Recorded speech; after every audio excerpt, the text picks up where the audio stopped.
इस वीडियो के अंदर मैं प्रोडक्ट सोर्सिंग का अपना सबसे फेवरेट मेथड जो है वो डिस्कस करने जा रहा हूँ, जिसके थ्रू हम डेली बेसिस पे बहुत सारे प्रोडक्ट्स को फाइंड आउट कर सकते हैं और हम करते हैं। ये मेरा बेस्ट मेथड है जो मैं इस वीडियो में शेयर करने जा रहा हूँ और इस वीडियो में इंशाल्लाह हम देखेंगे कि एक प्रोडक्ट को किस तरह एनालाइज भी किया जाता है और कौन कौन से फैक्टर्स और टूल यूज़ किए जाते हैं। सबसे पहले मेरे सामने एक ये प्रोडक्ट खुली हुई है जो कि आर्बिट्राज है। इस प्रोडक्ट को पहचानने का क्या तरीका होता है ये मैं थोड़ी देर में भी आपको बताता हूँ। सबसे पहले ये एक प्रोडक्ट है जिसकी 144.74 इसकी सेलिंग प्राइस है। तो इसके बाद अगर आपने इसकी फर्दर चीज़ें चेक करनी है तो हम टूल्स यूज़ करते हैं सेलर का। सेलर हम टूल्स यूज़ करते हैं जिसके अंदर आपको ये BSR जो कि बेस्ट सेलर रैंक कहलाता है, ये हर कैटेगरी का डिफरेंट होता है और इसकी मदद से हमें पता लगता है कि प्रोडक्ट कितनी अच्छी सेल हो रही है अमेज़ॉन के ऊपर। तो इस प्रोडक्ट का सेल्स रैंक इस वक्त 137 के, इसका मतलब 1,37,000 इस प्रोडक्ट का सेल्स रैंक है, जो कि होम एंड किचन की कैटेगरी में अच्छा सेल्स रैंक माना जाता है। अंडर 1% है इस कैटेगरी के मुताबिक। एस्टिमेटेड सेल इसके ऊपर 154 है, इसकी सेलिंग प्राइस 144 है और इसके ऊपर अगर मैं सेलर देखूँ FBA तो 19 और 4 FBM सेलर है।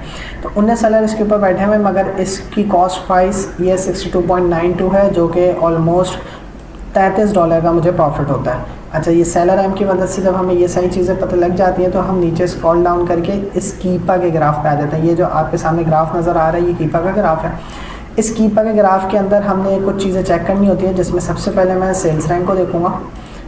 सेल्स रैंक का फ़ायदा क्या है? सेल्स रैंक आपको ये बताता है कि प्रोडक्ट की हिस्ट्री कैसी है, product overall over the 3 months किस तरह सेल होता आ रहा है। अगर ये इस प्रोडक्ट को आप देखें यहाँ पे तो ये 2 लाख के ऊपर भी गया है और ये ऑलमोस्ट 83 पे भी आया है। कभी ये डाउन हो रहा है, कभी ऊपर हो रहा है। तो टूल की किचन एंड डाइनिंग की कैटेगरी में ये इतना बुरा सेल्स रैंक नहीं है। उसके अलावा यहाँ पे कीपा का ग्राफ यहाँ पे थोड़ा अनस्टेबल है। मैं इसकी लोएस्ट प्राइस देखता हूँ तो 139.78 है। अगर मैं इसको 139 पे भी सेल करने की कोशिश करता हूँ तो ये ऑलमोस्ट मुझे 44% का ROI, which is not bad. अगर मैं इसकी लोएस्ट पे भी जाता हूँ और अगर हाईएस्ट पे होती है तो बहुत अच्छी बात है। इस टाइम ये जो आपको नीचे ब्लू लाइन नज़र आ रही है ये बेसिकली सेलर इंक्रीज़ है। यहाँ पे आपको नज़र आ रहा है कि यहाँ पे सेलर इंक्रीज़ भी हुए हैं, जिसकी वजह से प्राइस डिक्लाइन हुई है। 21 ऑफर नज़र आ रही है और जिसकी वजह से 147 इसके पास सेलर हैं। यहाँ पे भी 144 की करीब आसपास प्राइस है। ये बाय बॉक्स की लाइन है। तीसरा FBA सेलर्स और बाय बॉक्स ऑलमोस्ट सेम है। समटाइम्स ऐसा होता है कि FBA की प्राइस हाई होती है या लो होती है, buy box up and down होता है। तो basically buy box FBA sellers के ही पास है। यहाँ से मैं डेटा में आके बाय बॉक्स स्टैटिस्टिक भी चेक कर सकता हूँ कि क्या बाय बॉक्स सबके पास शेयर हो रहा है। तो मैं यहाँ से देखता हूँ तो मुझे समझ आती है कि भाई बाय बॉक्स ऑलमोस्ट सबके पास इक्वली शेयर हो रहा है। 90 डेज़ में चले आते हैं तो सबके पास बाय बॉक्स आ रहा है कुछ ना कुछ परसेंटेज। तो ये एक अच्छा साइन होता है। ऐसी प्रोडक्ट्स पे हम OA कर सकते हैं। अच्छा, अब पहचानने का तरीका क्या है कि ये OA की प्रोडक्ट है या नहीं। सबसे बेहतरीन तरीका ये है कि आपने उसका स्टॉक काउंट्स देखना है और नंबर ऑफ़ सेलर्स देखने हैं। अगर किसी के ऊपर नंबर ऑफ़ सेलर ज़्यादा है, जिसमें मीडियम साइज़ और स्मॉल साइज़ के सेलर भी मौजूद हैं, जैसे इस प्रोडक्ट के अंदर मौजूद है।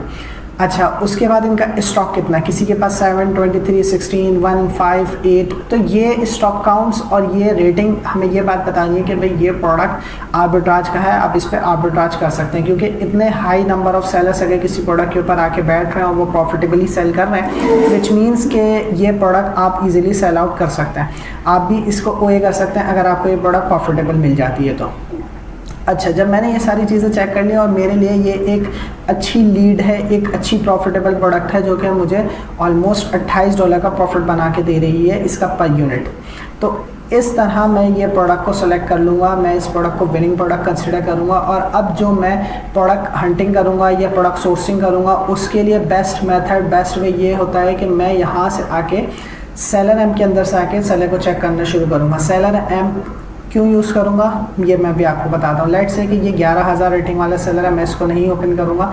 मेरी कोशिश है कि मैं ऐसा सेलर ओपन करूँ जिसकी अराउंड 200 to 1000 रेटिंग हो। जैसे ये एक सेलर है जिसकी 524 रेटिंग है, इसकी 15 है, इसकी 31 है। ये थोड़े छोटे सेलर्स हैं, मैं इनके ऊपर नहीं जाऊँगा। मैं लोड मोर कर लेता हूँ। जैसे ये सेलर है तो ये 2 सेलर मेरे पास आ गया। अच्छा, सेलर एम से मैंने इसलिए ओपन किया क्योंकि मुझे सेलर एम ये अपॉर्चुनिटी देता है कि मैं एक ही स्क्रीन के ऊपर बहुत सारी चीज़ें चेक कर सकता हूँ। जिसमें ये सेलर की मुझे ओवरऑल आईडी और रेटिंग बता रहा है ये मुझे 528 ओवरऑल, इसके एसिन काउंट बता रहा है, और यहाँ पे नंबर ऑफ़ ब्रांड्स आ रहे हैं। तो अगर मेरा फेवरेट कोई ब्रांड हुआ या मेरे स्टोर पे कोई ब्रांड लिस्ट हो रहा हो, या मुझे पता हो कि यार इसकी सोर्सिंग मुझे अभी डिस्काउंटेड प्राइस पे मिल रही है, तो मैं उस ब्रांड को सिलेक्ट करके यहाँ से उसके प्रोडक्ट को भी स्नैप कर सकता हूँ, सोर्स कर सकता हूँ। यहाँ पे मुझे कैटेगरी वाइज बता रहा है कि ये ब्रांड ज़्यादातर, जैसे क्लॉथिंग की कैटेगरी में इसके पास 388 प्रोडक्ट्स हैं, स्पोर्ट्स में इसके पास 33 प्रोडक्ट हैं, ग्रॉसरी में इसके 20 प्रोडक्ट हैं। तो ये सारी चीज़ें मुझे बता रहा है। अच्छा, यहाँ से फिर कीपा का ग्राफ और मुझे ये मैक्स कॉस्ट पता लग जाती है। अब मुझे पता है कि मेरे लिए सोर्स करना इस ऐसी प्रोडक्ट को $1 में ऑलमोस्ट इम्पॉसिबल है, तो मैं ऐसी प्रोडक्ट को अवॉइड करूंगा। ये बाय बॉक्स की प्राइस है और ये FBA की प्राइस है, मतलब जो सेलर की प्राइस है। तो मुझे इसका भी डिफरेंस पता लग रहा है कि ये इस टाइम बाय बॉक्स की प्राइस पे नहीं है। यहाँ से मुझे कीपा का ग्राफ ये मेरे सामने आ जाता है, क्लियर हो जाता है कि यार इसके ग्राफ किस तरह है। अगर यहाँ पे देखेंगे इस प्रोडक्ट पे अमेजोन है, मैं इसको लीव कर दूंगा, इसकी प्राइस डिक्लाइन हो रही है, मैं इसको भी लीव कर दूंगा। ये येटी का प्रोडक्ट है, मेरे अकाउंट पे लिस्ट नहीं होता है, तो मैं इसको इग्नोर करूँगा। अच्छा, अब ये प्रोडक्ट है, इसकी $12 की सोर्सिंग प्राइस मुझे बोल रहा है, मुझे 25% ROI पे अपने उसके मुताबिक डिज़ायर्ड प्रॉफिट के मुताबिक इसको सोर्स करनी है। $22 की प्रोडक्ट है, इसका मुझे ग्राफ भी सही लग रहा है, तो मैं इसको ओपन कर सकता हूँ। इसी तरह ये एक प्रोडक्ट है जिसमें मुझे नज़र आ रहा है कि अभी इसके ऊपर पहले अमेज़ॉन था, अभी अमेज़ॉन नहीं है, मैं इसको ऑन कर सकता हूँ। इस प्रोडक्ट को मैं छोड़ दूंगा, इसका ग्राफ डिक्लाइन हो रहा है। इसके भी चांसेस हैं मुझे कि ये प्रॉफिट में जाए। इस पर आया कि अमेज़ॉन है, लेकिन यहाँ पे आप नीचे देखेंगे तो बाय बॉक्स लो पे बेच रहा है, तो विच मीन्स के चांसेस हैं कि मैं इसको सेल कर सकूं। जैसे यहाँ 28 की बाय बॉक्स प्राइस है, लेकिन सेलर 25 पे लगा के बैठा हुआ है, तो मैं इसको भी चेक कर सकता हूँ। अच्छा, मैं इसको भी ओपन कर सकता हूँ इस तरह। अच्छा, इस तरह करके मैं एक प्रोडक्ट यहाँ से ऑन करता रहूँगा और इसको मज़ीद जो है डिग डाउन करता रहूँगा। इसी तरह मेरे सामने ये प्रोडक्ट्स आ जाएंगी। इन प्रोडक्ट्स को मैं चेक करूँगा कि अगर मुझे इसकी सोर्सिंग मिलती है तो वेल एंड गुड है, अदरवाइज़ ये कि मैं दूसरे सेलर पर भी मूव कर सकता हूँ और मज़ीद एक रैबिट टेल बना के यहाँ से मैं दूसरे सेलर्स को स्नैप कर सकता हूँ, एज़ लॉन्ग एज़ मुझे जब तक कोई अच्छी प्रोडक्ट ना मिल जाए। तो ये एक बताने का तरीका, इस तरह करके आप काम कर सकते हैं। ये मेथड को आप फॉलो करके प्रोडक्ट ज़्यादा से ज़्यादा फाइंड आउट कर सकते हैं, क्योंकि इसकी कोई लिमिट नहीं है और आपको प्रॉफिटेबल प्रोडक्ट मिलने के चांसेस बहुत हाई होते हैं इस मेथड के थ्रू। तो आई होप यहाँ तक वीडियो क्लियर हो गई होगी आपको और समझ आया होगा कि किस तरह आपने प्रोडक्ट की सोर्सिंग को करना है।